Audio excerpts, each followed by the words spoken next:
Welcome दोस्तों। स्वागत है आपका एक बार फिर से मेरे इस YouTube चैनल में। आज इस वीडियो में हम लोग कवर करने वाले हैं मानव निर्मित पारितंत्र क्या है और साथ ही साथ भारतीय वन क्षेत्र।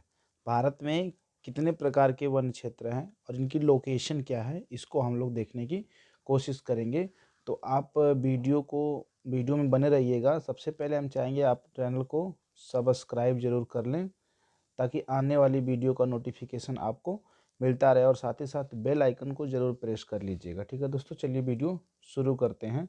तो हम लोग स्टार्ट करेंगे आज इस वीडियो में मानव पारितंत्र, मानव रूपांतरित पारितंत्र। देखिए, जैसा कि आपको पता होगा कि कुछ पारितंत्र ऐसे हैं जो कि प्रकृति निर्मित हैं। किसके द्वारा बनाए गए हैं? प्रकृति द्वारा बनाए गए बहुत सारे पारितंत्र हैं जिसको हम लोग कई भागों में बांटकर और 4-5 वीडियो में इसको हम लोग कवर कर चुके हैं। ठीक है, तो इसी तरह से कुछ ऐसे पारितंत्र हैं जिसका निर्माण मानव स्वयं कर ले जाता है। जैसे मानव अपनी आवश्यकता के अनुसार अलग अलग पारितंत्रों का निर्माण कर लेता है। जैसे कृषि पारितंत्र एक ऐसा पारितंत्र है जिसका निर्माण मानव करता है।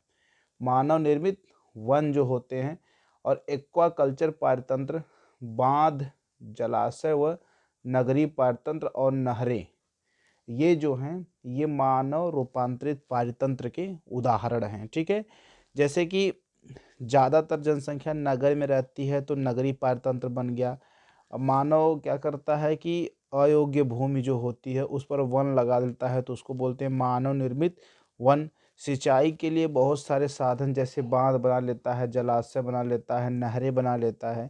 तो ये सब क्या है? मानव रूपांतरित पारितंत्र के अंतर्गत आते हैं।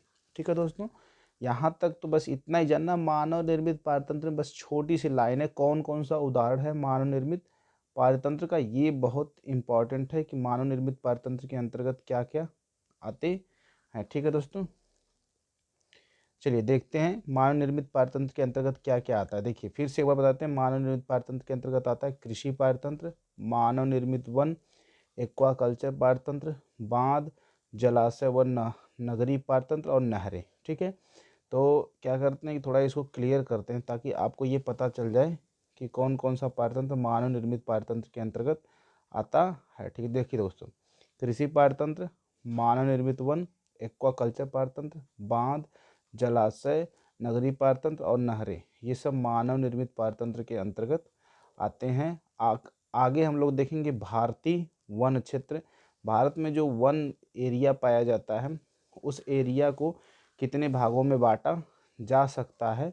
तो भारत में जो एरिया पाया जा रहा है वन का, उसको निम्नलिखित भागों में बांटा गया है। पहला है उष्णकटिबंधीय सदाबहार एवं अर्ध सदाबहार वन। दूसरा है उष्णकटिबंधीय पर्णपाती वन। तीसरा है उष्णकटिबंधीय कांटेदार वन।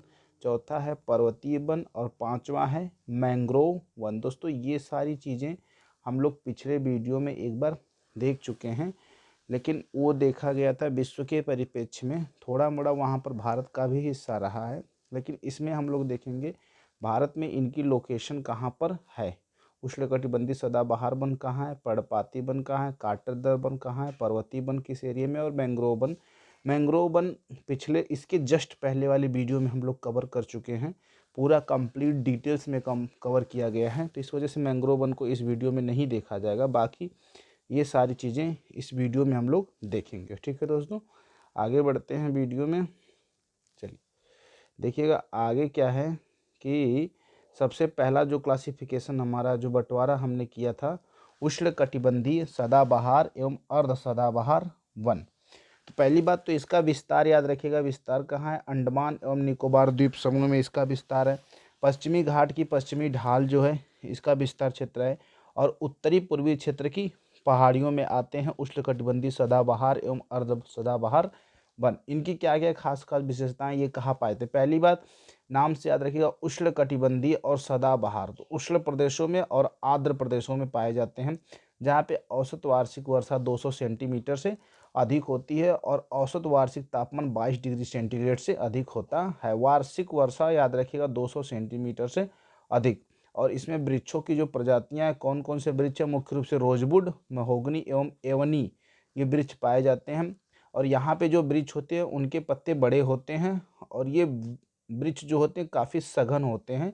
तो यहाँ पे समझिएगा निचले स्तर में क्या पाई जाती हैं, लताएं पाई जाती हैं और ऊपर बड़े पादप पाए जाते हैं। ठीक है दोस्तों। और जो अर्ध सदाबहार वन होते हैं वो सदाबहार और पर्णपाती वनों के मिश्रण होते हैं। और अर्ध सदाबहार वन में कौन कौन से वृक्ष आते हैं, साइडर, होलक और कैले जो वृक्ष हैं ये अर्ध सदाबहार वन के अंतर्गत आते हैं। ठीक है दोस्तों, क्लियर हुआ। आगे हम लोग देख लेंगे उष्णकटिबंधीय पर्णपाती वन। उष्णकटिबंधीय पर्णपाती वन कहाँ आते हैं, इसके बारे में एक चीज़ तो आप लोग जानते ही होंगे कि ऐसे वन जब मौसम आता है, शुष्क मौसम होता है, तो ये अपनी पत्तियां गिरा देते हैं। क्यों गिरा देते हैं, ताकि वाष्पोत्सर्जन की प्रक्रिया कम हो जाए। ठीक है, ऐसे वनों को यानी कि जो पर्णपाती वन होते हैं इन वनों को मानसूनी वन भी कहा जाता है। क्या कहा जाता है, मानसूनी वन भी कहा जाता है। और यहाँ पे जो औसत वार्षिक वर्षा है 70 से 200 सेंटीमीटर औसत वार्षिक वर्षा होती है। और जल उपलब्धता के आधार पर यानी वर्षा कितनी हो रही है इसके आधार पर इन्हें दो भागों में आर्द्र और शुष्क पर्णपाती वन में विभाजित किया गया है। तो पहला रहेगा हमारा आर्द्र पर्णपाती वन, यानी कि आर्द्र पर्णपाती वन जहाँ पे औसत वार्षिक वर्षा ज़्यादा होती है यानी 100 से 200 सेंटीमीटर के बीच होती है, तो वहाँ पे पाए जाते हैं आर्द्र पर्णपाती वन।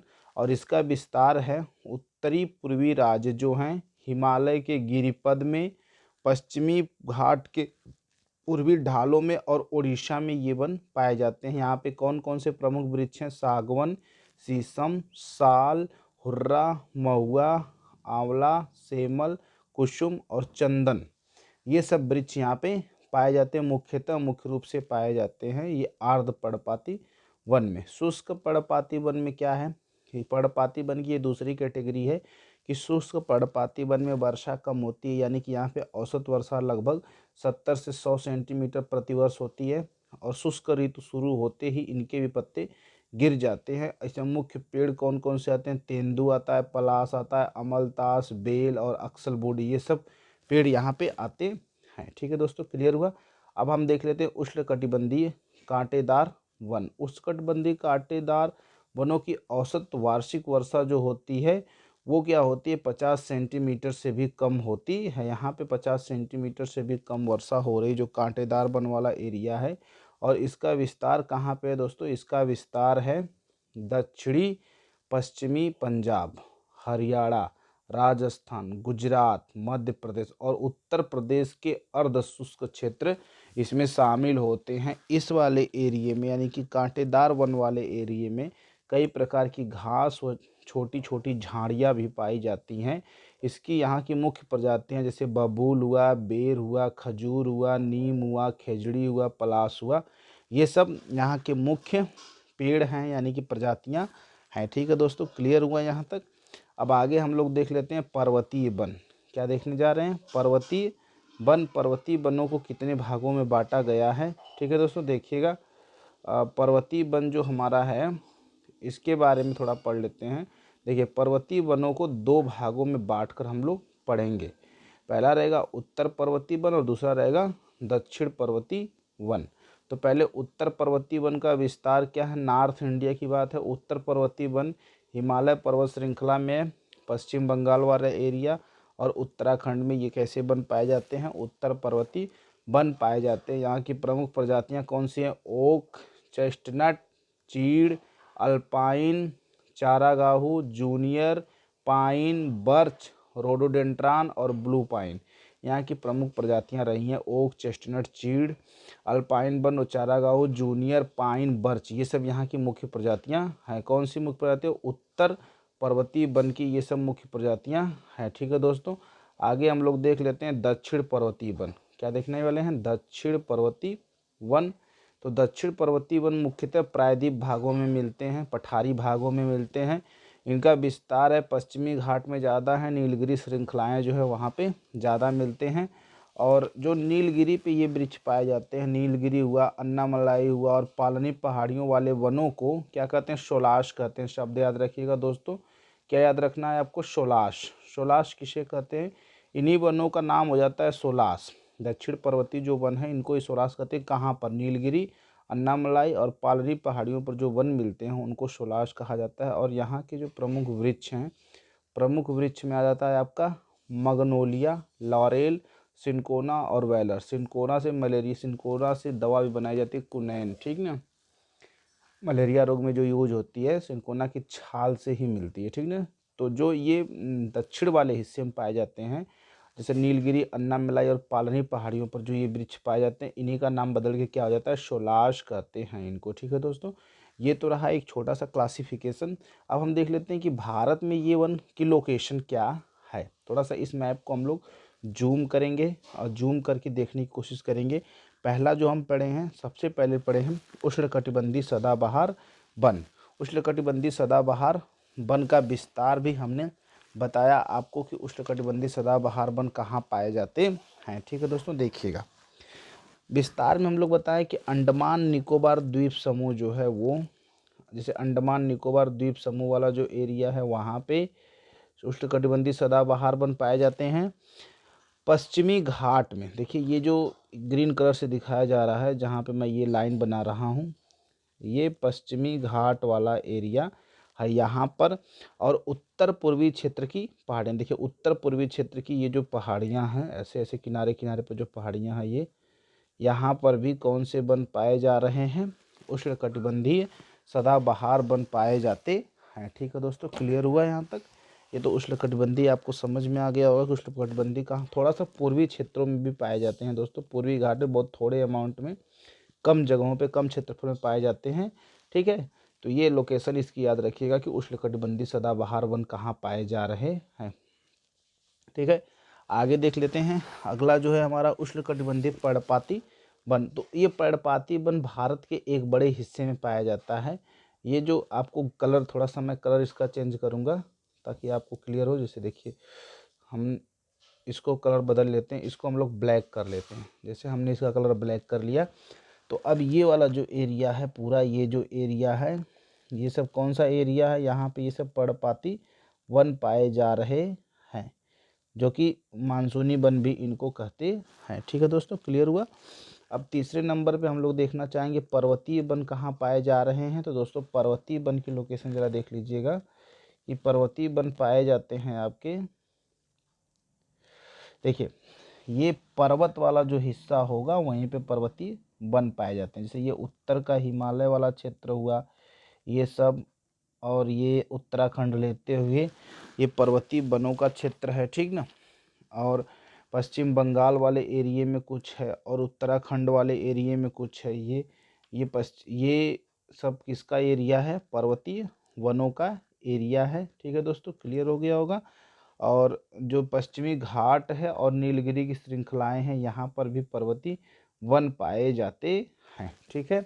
और इसके बाद हम लोग देख लेते हैं उष्णकटिबंधीय कांटेदार वन कहाँ पाए जा रहे हैं। तो इसका भी एरिया आपको दिखाई दे रहा होगा इस कलर में, हल्का येलो कलर में। उष्णकटिबंधीय ये वाला एरिया जो है ये कांटेदार वनों का एरिया है। उष्णकटिबंधीय कांटेदार वन इस एरिया में पाए जाते हैं, ठीक है दोस्तों। ये रहा लोकेशन। इस वीडियो को आप ध्यान से देखिएगा और इसको समझने की कोशिश करिएगा कि भारत में वन कहाँ कहाँ पर पाए जा रहे हैं, ठीक है दोस्तों। हालांकि ये वीडियो थोड़ा छोटा ही है। अगली वीडियो में हम लोग कवर करने वाले हैं वन रिपोर्ट। अगली वीडियो में हम लोग क्या पढ़ेंगे? वन रिपोर्ट, जो कि बहुत ही इम्पोर्टेंट है 2021 में। हाँ, और मैं आपको बता देना चाहता हूँ कि इस चैनल पे हम लोग पूरा ईवीएस का पूरा सेक्शन कवर करेंगे। साथ ही साथ बाकी और भी वीडियो जो कि यूपी टेट, सी टेट और बाकी अदर कॉम्पिटिटिव एग्जाम से सुपर टेट हुआ, बीईओ हुआ, इन सब एग्ज़ाम्स के लिए बहुत इंपॉर्टेंट है। तो इसको आप चैनल को सब्सक्राइब करिएगा और बेल आइकन को प्रेस करिएगा। वीडियो को लाइक शेयर सब्सक्राइब जरूर करिएगा ताकि आने वाले वीडियो का आपको नोटिफिकेशन आपको मिलता रहे। थैंक यू दोस्तों, बहुत बहुत धन्यवाद आपका।